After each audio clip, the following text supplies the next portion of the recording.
তারা বুত পূজা করছে, বিভিন্ন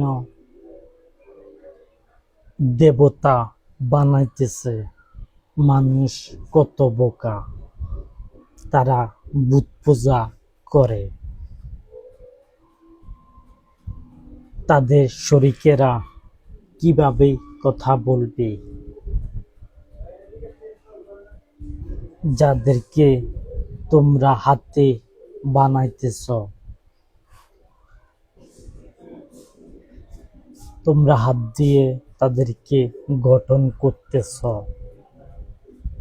মানুষের আকৃতিতে বানাও, আরো কেমন ভাবে বানাও সেটা তোমরা দেখতে পাচ্তেছ।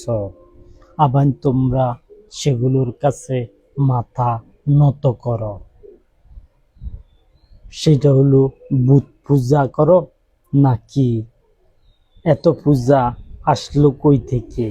আর তোমরা যখন দেবতা বানাচ্ছ, সে দেবতা কি কথা বলে?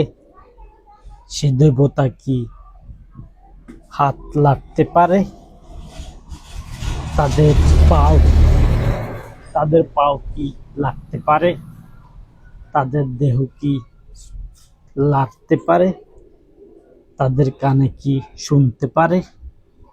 তারা কি দেখতে পারে? তোমাদের উপকার করতে পারে? যেমন রয়েছে মুক্তি মুক্তি পূজা যারা করে, আমি তাদেরকে বলতেছি, তারা এটা ঠিক কাজ করছে না। তারা ঠিক কাজ করছে না, এবং তারা যেই যেই বুত পূজা করতেছে, এই বুত পূজা কখনো শোভনীয় নয়। বিচার দিবসের দিন বিচার দিবসের দিন ধরা হবে যেসব প্রধানমন্ত্রীরা বুত পূজা করেছিল, তাদেরকে বলা হবে যে তোমাদের শরিকদের কথা বলো। আর আমি এখনো বলছি, শরিকদের কথা তোমরা বলবে। যারা এই পৃথিবীর প্রধানমন্ত্রী আছে তাদেরকে বলতেছি, তোমরা তোমরা শরিক করবে না মুক্তিদের সাথে, মুক্তিদের সামনে মাথা নত করবে না। যেসব যেসব আমার আসার পূর্বে যেসব প্রধানমন্ত্রী আছে তাদেরকে বলছি। আর যদি বলো তাহলে তোমরা বিচার দিবসের দিন বলতে হবে যে তোমাদের তোমাদের সাহায্যকারী কারা হবে। মুক্তিগুলো কি তোমাদের সাহায্যকারী হবে? মুক্তি পূজারীরা যারা রয়েছে, মুক্তি পূজা করছে, তারা কি ভালো কাজ করছে? যেমন তোমরা করার কারণে সাধারণ মানুষও মুক্তি পূজা করে। মুক্তি পূজা করে কারা? যাদের জ্ঞান কম, আল্লাহ সুবহানাহু ওয়া তাআলা সম্পর্কে ধারণা কম, তারাই কিন্তু মুক্তি পূজা করে।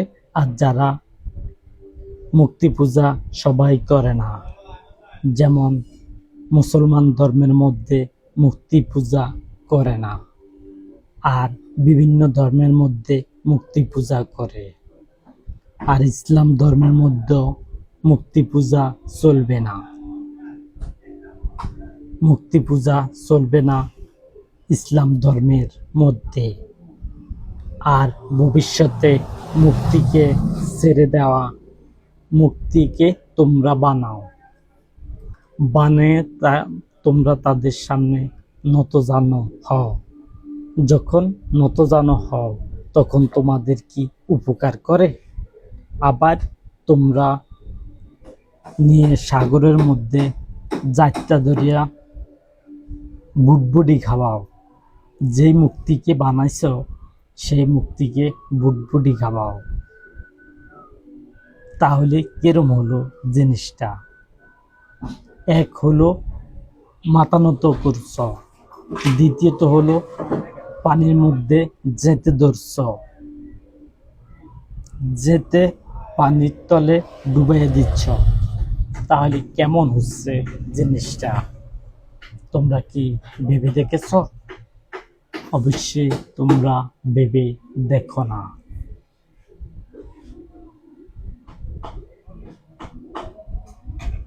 আমি নিশ্চয়ই সফল হব এবং তোমাদেরকে বুত পূজা থেকে ঘুরিয়ে দেব, আল্লাহমুখী করে দেব বুত পূজারীদের।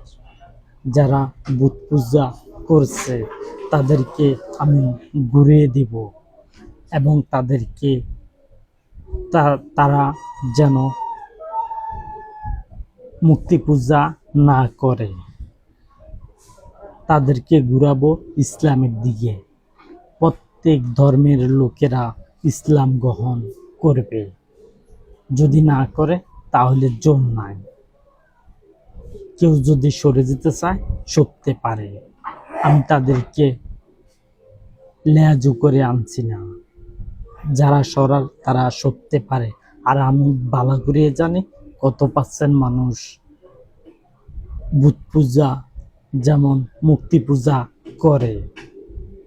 আর মূর্তি পূজা সমর্থন করবে শতকরা 2% লোকের উপরে।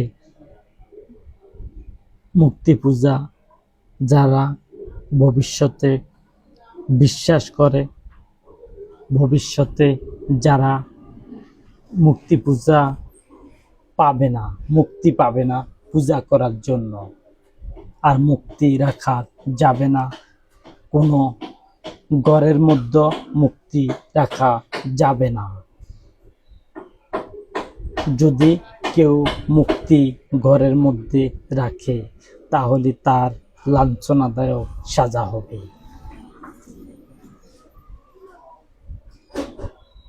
আর আল্লাহ সুবহানাহু ওয়া তাআলাকে মানতে হবে। আর যদি না মানে তাহলে তোমরা যেমন ইচ্ছা সেই দিকে চলে যেতে পারো। আর আমার বন্ধুরা অবশ্যই মূর্তি পূজারী ছিল না। আর কোনো কিতাবের মধ্যে যদি তোমাদের ব্যাপারে বলা হয়, আল্লাহ সুবহানাহু ওয়া তাআলা যদি আহলি কিতাবের মধ্যে কোনো কিতাবের মধ্যে তোমাদেরকে সমর্থন দেয় তাহলে তোমরা হাজির করো, তোমরা প্রমাণ হাজির করো। যদি তোমাদেরকে অনুমতি দিয়ে থাকে, আল্লাহ সুবহানাহু ওয়া তাআলা যদি তোমাদেরকে মূর্তি পূজা করার জন্য অনুমতি দিয়ে থাকে তাহলে সেগুলো হাজির করো, যেন তোমরা মূর্তি পূজা করতে পারো। আর আমিও তোমাদেরকে যেন বাধা না দিতে পারি। আমি সব দিক থেকে কথা বলছি। আমি ন্যায়ের পক্ষে কথা বলছি, অন্যায়ের পক্ষে কথা বলছি না। আর আমি অবশ্যই ন্যায্য কথা বলি, অন্যায় কথা বলছি না। এবং মূর্তি পূজা যারা করবে তাদেরকে লাঞ্ছনাদায়ক সাজা দেওয়া হবে। যদি ঘরের